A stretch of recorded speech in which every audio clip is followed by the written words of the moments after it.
ஷியாம் அவர்கள்ட்ட தொடங்கிறேன். ஷியாம், இன்றைக்கு பரப்புரைகளை பார்த்துருப்பீங்க. முதலமைச்சர் நிறைவு செய்கிறாரு.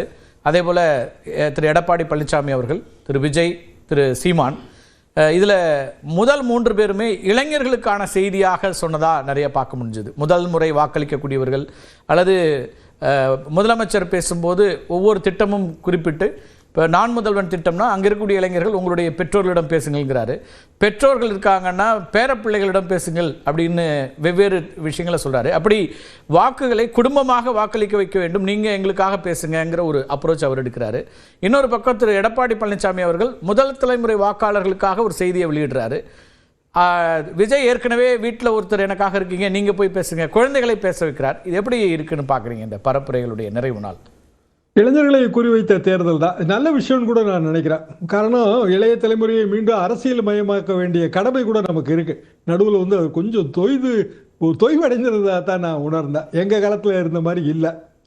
எனவே இளைஞர்களுக்கான அப்பீல். அதே நேரத்தில் அவங்க அரசியல் மயமாக்குறதுனால விளைந்த ஒரு நன்மை, இப்போ உதாரணமாக விஜய் கூட்டங்களுக்கு திரண்டு வருகிற இளைஞர்கள், நல்ல விஷயம். உதயநிதி கூட்டத்துக்கும் திரண்டு இளைஞர்கள் வராங்க. வைப்பு தெரியுது, 2 பேர் கூட்டத்திலையும் வைப்பு தெரியுது. இளைய தலைவர்கள் தான் நம்ம அவங்க 2 பேருமே எடுத்துக்கிடணும்.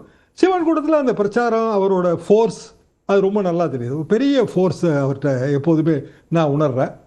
பொதுவாக தலைவர்கள் ஒரு அலையை கிரியேட் பண்ணுறதுக்கு முயற்சி செய்வாங்க. ஆதரவு அலையாகவும் இருக்கலாம், எதிர்ப்பு அலையாகவும் இருக்கலாம். ஒரு பக்கம் எதிர்ப்பு அலையை கிரியேட் பண்ணுவாங்க, இன்னொரு பக்கம் ஆதரவு அலையை கிரியேட் பண்ணுவாங்க. நீங்கள் குறிப்பிட்ட முதலமைச்சரோட பிரச்சாரம் ஆதரவு அலையை கிரியேட் பண்ணுற பிரச்சாரம், விஜய் அவர்கள் பிரச்சாரம் எதிர்ப்பு அலையை கிரியேட் பண்ணுற பிரச்சாரம். அலை இல்லாத தேர்தல் எதுவுமே கிடையாதுங்க. ஏதாவது ஒரு அலை மறைமுகமாக இருக்கும். நமக்கு அந்த ஓட்டிங் ஃபிகர் எல்லாம் நம்ம அனலைஸ் பண்ணுவோம் பார்த்தீங்களா, அப்போதான் என்ன அலைங்கிறதே நமக்கு புரிய வரும். இது போக ஒரு அனுதாப அலை உண்டு, அது நிச்சயமாக இதில் இல்லை. அனுதாப அலை போக ஒரு வெறுப்பு அரசியல், அதன் மூலமாக ஒரு வெறுப்பு அலை உருவாக்கப்படும். அது கூட பெரிய அளவுக்கு இல்லைன்னு தான் நான் நினைக்கிறேன். 2 தரப்புலையும் ரொம்ப ஹாட்டாக இருந்தாங்க, பரஸ்பர குற்றச்சாட்டுகளை வைத்தார்கள். ஆனால் ரொம்ப அமைதியாக பரப்புரை நிறைவடைந்தது. பெரிய அளவுக்கு தேர்தல் கமிஷன் நம்ம பாராட்டணும், அதிகாரிகளையும் நம்ம பாராட்டணும். அதிகாரிகள் மீதே ஏராளமான குற்றச்சாட்டு. ஆனாலும் அவங்க கடமையை உரிய வகையில் செவ்வடை செய்தார்கள். ஒத்துழைத்த பொதுமக்களையும் நம்ம இதில் பாராட்டணும். யார் பரப்புரை சிறந்ததாக இருந்தது அந்த கேள்விக்கு நம்ம இப்போ பதில் சொல்ல முடியாது. அது தேர்தல் ஃபிகர் வரும்போது தான் தெரியும். என்னை பொறுத்தவரையில் அலை இல்லாத தேர்தல் கிடையாது. இதில் ஒரு அலை இருக்குன்னு நான் நம்புகிறேன். அந்த அலை என்னங்கிறதையும் நம்ம இப்போ முடிவு பண்ண முடியாதுங்கிறீங்க. தேர்தல் முடிவுகள் தான் அதை சொல்லுங்கிறீங்களா, இல்லை அதில் உங்களுக்கு பார்வை தெளிவாக இருக்கா என்ன அலை அப்படிங்கிறதுல? எனக்கு ஒரு ஆதரவு அலை டுவர்ட்ஸ் கவர்மெண்ட் இருக்கிறதா தான் நான் உணர்றேன். காரணம் என்னன்னா, என்னதான் எதிர்கட்சிகள் பல குற்றச்சாட்டுகள் வைத்தாலும் பெரும்பாலும் மக்கள் தங்களை சுற்றி இருக்கிற நிகழ்வுகளை வச்சு தான் அவங்களோட யூகிக்கிறாங்க. இப்போ உதாரணமாக பெண்களுக்கு பாதுகாப்பே இல்லை அப்படிங்கிற குற்றச்சாட்டை வைத்தால் ஊரில் பெண்களுக்கு பாதுகாப்பு இருக்கா இல்லையான்னு அவங்களுக்கு தெரியும்ல. பெண்கள் இப்போ நம்ம பார்க்குற விஜய் கூட்டங்களுக்கு ஏராளமான இளைஞர்கள்லாம் போகிறாங்க. என்ன பாதுகாப்பு குறைபாடு இருந்தது? எந்த விதமான கம்ப்ளைண்ட்டும் பெருசாக இருந்திருக்க வழி இல்லை. நல்லாவே தெரிஞ்சுதுங்க. எங்கள் பில்டிங்லேருந்து கூட நிறைய பேர் போனாங்க. ரொம்ப நாங்கள் சேஃபாக ஃபீல் பண்ணோங்க அப்படின்னு அவங்க போயிட்டு சொன்னாங்க. எல்லாருமே ஒரு 25 வயது சராசரியாக இருக்கிற பெண்கள் தான். அப்போ அந்த குற்றச்சாட்டு எடுபடலை. அப்புறம் அரசு ஊழல் குற்றச்சாட்டு, அடுத்தது ஊழல் குற்றச்சாட்டு. அது பெரும்பாலும் நம்ம ஊழல் குற்றச்சாட்டு தொடர்ந்து வைத்துக் கொண்டு தான் இருக்கிறோம். 2016 தேர்தலில் 2014 ஜெயலலிதா அவர்களுக்கு தண்டனை கிடைத்தது. ஆனாலும் கூட அது பெரிய அளவுக்கு எடுபடவில்லை. அப்படின்னா வியூகம் என்ன, அதுதான் பாயிண்ட். அப்ப வியூகம்னா அரசுக்கு ஆதரவான வியூகத்தை அமைப்பதற்கு முதலமைச்சர் மற்றும் பிற அமைச்சர்கள் அவங்க அப்படிதான் முயற்சி செய்வாங்க. திட்டங்கள் எல்லாம் எடுத்து சொல்றாங்க. திட்ட பயனாளிகள் இருக்காங்க. ஒவ்வொரு பயனாளிக்கும் அது தெரியும், நம்ம இந்த திட்டத்தின் மூலமாக இந்த பயன் அடைந்திருக்கிறோம்னு. அவங்க கண்டிப்பாக இன்னைக்கு தன்னுடைய நிறைவு பிரச்சாரத்து பரப்புரையிலையும் அதை முன்வைக்கிறாரு.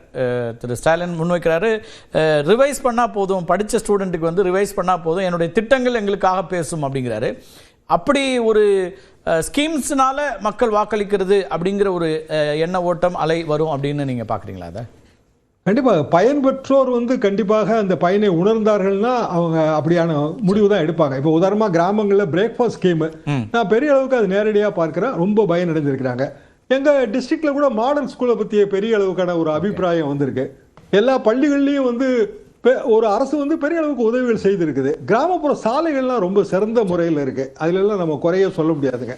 ஆனால் உள்ளூரில் சில மனக்குறைகள் இருக்கும். இப்போ உதாரணமாக வேட்பாளர் தேர்வில் மனக்குறைகள் இருக்கும், தவறான தேர்வுகள் இருக்கும். உள்ளூர் பிரச்சனைகள் காரணமாக உண்மையிலே போட வேண்டிய வேட்பாளர் மேல வேற யாரையாவது போட்டிருப்பாங்க.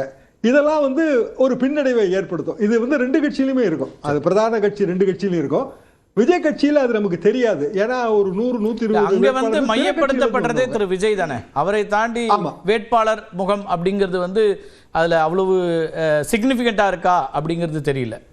குறிப்பிட்ட இடங்களில் வேட்பாளர்கள் இருப்பாங்க, பெருமளவு விஜய்க்கான வாக்குகள் அப்படிங்கிறதோட அது இருக்கிறதா தானே அது பார்க்க வேண்டியிருக்கா. விஜய் தான் ஒரே வேட்பாளர், அப்படிதான் நம்ம அதை எடுத்துக்கிடணும். அது மைனஸ் பாயிண்ட்டும் அதுதான், பிளஸ் பாயிண்ட்டும் அதுதான். அவங்களை பொறுத்த வரைக்கும் அது செல்லிங் பாயிண்ட், யூஎஸ்பியா வச்சிருக்கிறாங்க. ஆனா என்னோட ஒரு பாயிண்ட் என்னன்னா, ஒரு கேம்பெயின் கலர்ஃபுல்லா இருக்கு. சட்டமன்றத்துக்கு நிறைய பேர் விதவிதமான நபர்கள் போகணுங்க, அப்பதான் சட்டமன்றம் நல்லா இருக்கும். அப்ப விஜய் வந்து ஒரு ஏதோ ஒண்ணு கிரியேட் பண்ணியிருக்காருல்ல, அவர் எதிர்பார்த்த அளவுக்கு வெற்றி கிடைக்கல அப்படின்னா அவர் சோரக்கூடாது, அவர் கட்சியை சேர்ந்தவங்களும் சோர்ந்துடக்கூடாது. ஏன்னா அரசியல்ங்கிறது லாங் கேம். இப்போ இது வந்து ஒரு ஸ்டார்ட் ஆஃப் ஜேர்னி தான், அவங்களுக்கு பயணத்தோட தொடக்கம் தான். தொடக்கத்திலே அவங்க வந்து சிம்மாசனத்தில் போய் உட்கார்ந்துட முடியாது.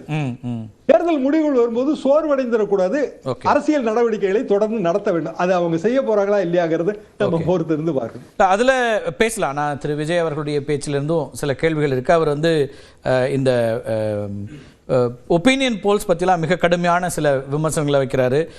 கடுப்பில் கருத்து கணிப்புகளை வெளியிடுறாங்க. பொதுவாக ஒப்பீனியன்ஸ் போலில் வந்து வேரியேஷன்ஸ் இருக்கும், எல்லாமே இருக்கும். ஆனால் ஒட்டுமொத்தமாக அது வந்து தங்களை நிராகரிக்கிறதுங்கிற இடத்துலேருந்து அது பேசுகிறாரா அப்படிங்கிற ஒரு கேள்வி இருக்குது. அதையும் பேசலாம். முதல் கட்ட கருத்தாக எடுத்துக்கிறேன். ஐயநாதன், நீங்கள் எப்படி பார்க்குறீங்க இந்த பரப்புரைகளுடைய தன்மை, அப்புறம் கடைசி ஒரு வாரம் இது எப்படி எந்த திசையை நோக்கி போகுது எப்படி பார்க்கலாம்? பரப்புரையை பொறுத்த வரைக்கும் நல்லதாக இருந்துச்சு. ஒரு இடங்களில் வந்துட்டு அது வரையறையை மீறி தனி மனிதர்களை தொட்டு சிறுமைப்படுத்துறதா இருந்ததுனாலும் கூட அது எப்பொழுதும் ஏற்படும். இது யாராவது ஒருத்தர் அதை பண்ணிட்டு தான் இருப்பாங்க. ஆனால் இன்றைக்கி அது மேல்மட்ட தலைவர்கள் மத்தியில் அது வந்துச்சு அப்படின்றது தான் ரொம்ப கவலைக்குரியது. பட் அது ஒன்றும் ஒரு பெரிய சிக்னிஃபிகண்ட்டான ஒரு இடம் இல்லை. இந்த தடவை என்ன பெரிய ஒரு இதுன்னா 21க்கும் 26க்கும் நம்ம ஒப்பிட்டு பார்த்தோம் அப்படின்னோம்னா, 21ஐ விட 26ல் ஊடகங்களினுடைய ஆதிக்கம் மிகப்பெரிய அளவு இருக்குது இந்த பரப்புரையில். குறிப்பாக தொலைக்காட்சிகள், அப்புறம் சமூக ஊடகங்கள், இது ரெண்டுமே வந்துட்டு ரொம்ப இதாக இருந்துச்சு. ரெண்டாவது, இது வந்துட்டு மக்களினுடைய பங்கேற்பை வந்துட்டு அதிகப்படுத்தியிருக்கும், சிக்னிஃபிகண்ட்டாக அதிகப்படுத்தியிருக்கும். ஏன்னா எல்லா விஷயத்தையுமே அந்த தட்டி கேட்கறதுக்கு ஆமாம் நிறைய வாய்ப்புகள்லாம் வந்துட்டு சமூக ஊடகங்களும் தொலைக்காட்சிகளும் வந்துட்டு கொடுத்துருக்குறாங்க. அது வந்துட்டு ரொம்ப சிக்னிஃபிகண்ட்டு. ரெண்டாவது, இந்த தேர்தலினுடைய ரொம்ப ஒரு முக்கியமான ஒரு இதுவாக நான் என்ன பார்த்தேன்னா, பல தேர்தலை பார்த்துருக்குறேன். திரு மு க ஸ்டாலின் அவர்கள் வந்துட்டு தன்னுடைய அரசினுடைய சாதனையை வந்துட்டு அழுத்தம் திருத்தமாக வச்சு இதையே பரப்புரையாக வந்துட்டு கடைசி வரைக்கும் பண்ணுறாரு. அங்கே திருவாரூரில் என்ன ஆரம்பித்தாரோ அதையே தான் இன்னைக்கு வந்துட்டு எடுத்தாந்து முடிக்கிறாரு. தன்னுடைய சாதனையை மையப்படுத்தி அதை வந்துட்டு மக்கள்கிட்ட வந்துட்டு புரிஞ்சுதா, பெற்றீங்களா, கிடைச்சிதா அப்படின்றதுலேயே அது ஒன்று பண்ணார். அதில் இன்னொன்று என்ன அப்படின்னா, அந்த விமர்சனங்களுக்கு ஓரளவுக்கு பதில் சொல்கிறாரு. பெருமளவிற்கு அவர் வந்துட்டு தவிர்த்துறாரு விமர்சனங்களை. அதுதான் இவர் இந்த ப்ரோ இன்கம்பன்சி அலையை உருவாக்க முயற்சி பண்ணுறது அப்படிங்கிறது அவரே ஒரு பேட்டியிலே சொல்கிறார். டெக்கன் ஹெரால்டுன்னு நினைக்கிறேன். அதில் அவர் சொல்லும்போது ப்ரோ இன்கம்பன்சி இருக்குன்னு ஒரு ஆர்குமெண்ட் அவர் வைக்கிறாரு. ஆமாம் ஆமாம், அரசுக்கு ஆதரவானது என்னென்னா, இப்போ அண்ணன் ஷியாம் சொன்ன ஒரு இடம் தான் அது. அது என்ன அப்படின்னோம்னா, ஒரு பலனை மக்கள் உணர்ந்துட்டாங்க, அது ஏழை எளியாக நடத்துகிற மக்கள் ஒரு பலனை உணர்ந்துட்டாங்க அப்படின்னோம்னா அதில் தான் அவங்க நிற்பாங்க. அவங்கள எதுவும் நாங்கள் பெயர்க்க முடியாது.